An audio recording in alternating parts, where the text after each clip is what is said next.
Русский? Советский.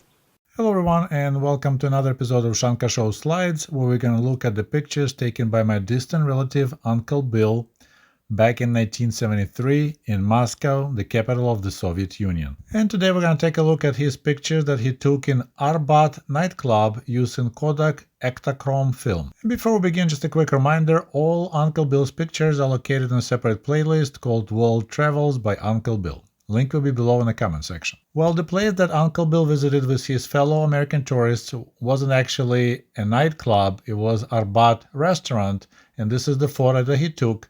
But as you're gonna see in the following slides, it definitely did look like a nightclub. Arbat restaurant was quite the unique place.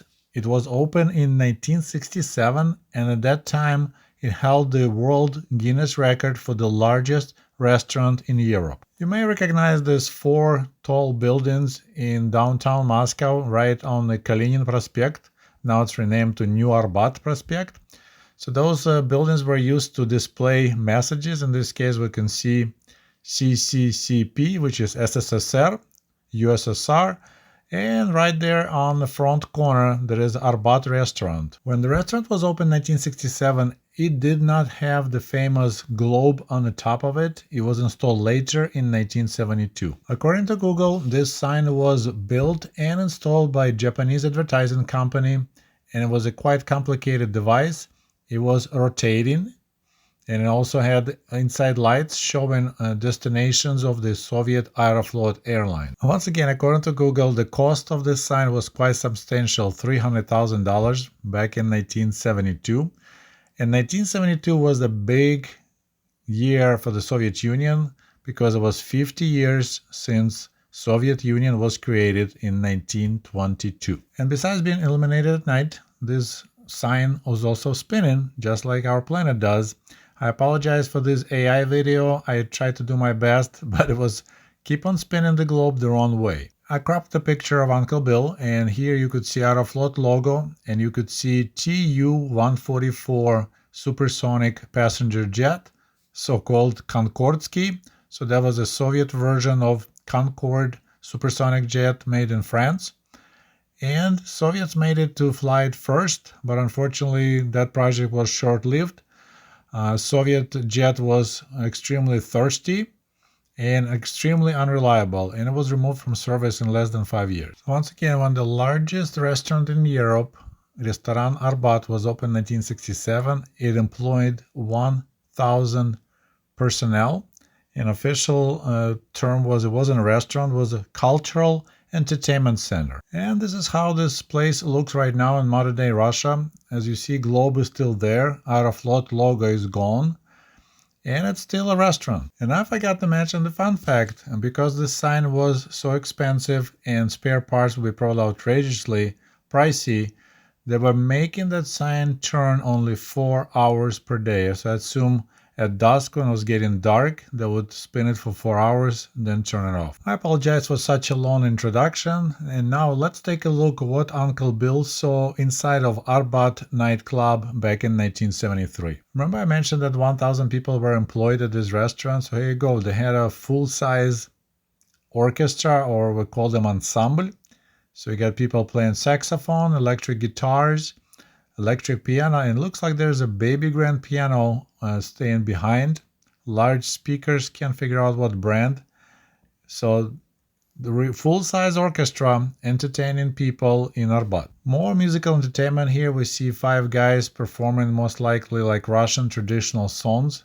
There is a guy playing bubin. I don't know the word in English, so there's like a hand drum. And behind him, it's a fake looking water well made out of the white birch logs and a bucket. So kind of like this fall Russian traditional style performance. Okay, so there's nothing Soviet or even Russian in this group of girls entertainers. They look more like French, Spanish, cabaret style dancers. And once again, this is 1973 Soviet Union. I mean, it's quite risque for traditional Soviet Union, but whatever you can do to entertain foreigners, right? So here they pretend like they're playing trumpet. Once again, the guys on the left, That's the orchestra. They play the music, and it definitely looks like a French cabaret style entertainment. More female dancers. This is definitely a gypsy style dancing performers, so they're famous for their long, bright, flowery dresses, and there's a specific style of gypsy dances, cyganskie tanцы. Okay, before I comment the photo, I just need to comment Uncle Bill's determination. So instead of sitting at the table, having a drink and food and enjoy the show, he was actually moving around, taking photos. Okay, so back to this picture. So it's impressive. You could see the general layout of the restaurant. So it's definitely 2 floors. You could see there's a tables above, wide open space, parquet floors, a lot of people. So once again, this is more entertainment than just coming and having food. But look at the performance. Now, this is 1973 cross-dressing. There's 2 dudes dressed like ladies, and there's a lady dressed as a dude performing tricks on a stick, I guess. So this was pretty much like a circus level performance. Obviously, the girl dressed as a dude were jumping, doing flips and shit.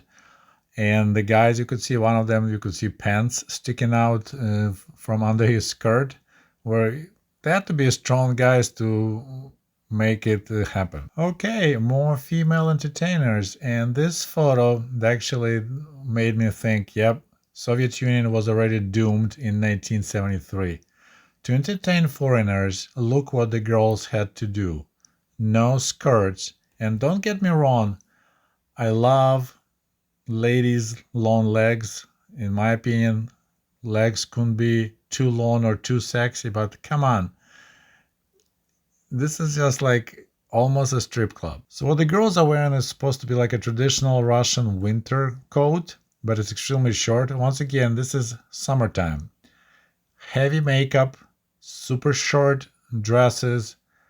Man, this is bad. Oh, we got more. Another female dancer performs Russian traditional dance wearing faux or like fake Russian traditional dress, which were never that short. But hey, if foreigners pay in hard currency, we're willing to show our hard young bodies. Another angle of the same performer. I betcha she was doing Kalinka Malinka Kalinka Maya dance. But once again, it's just I'm being blown away that this was going on in 1970s in the capital of the Soviet Union. Uncle Bill, bless his heart. Yeah, the camera and the flash ready to go. So there's that lady. Once again, heavy makeup, super short skirt. And I wonder if she walked between the tables asking for tips. But here we are. Well, my friends, I hope you enjoyed this short presentation of nightlife in the capital of the Soviet Union, Moscow, in Arbat restaurant back in 1973. If you enjoyed this video, please don't forget to like it, and I'll talk to you soon. До побачення. Goodbye. Enjoying the content? Support the author by picking up a copy of their book.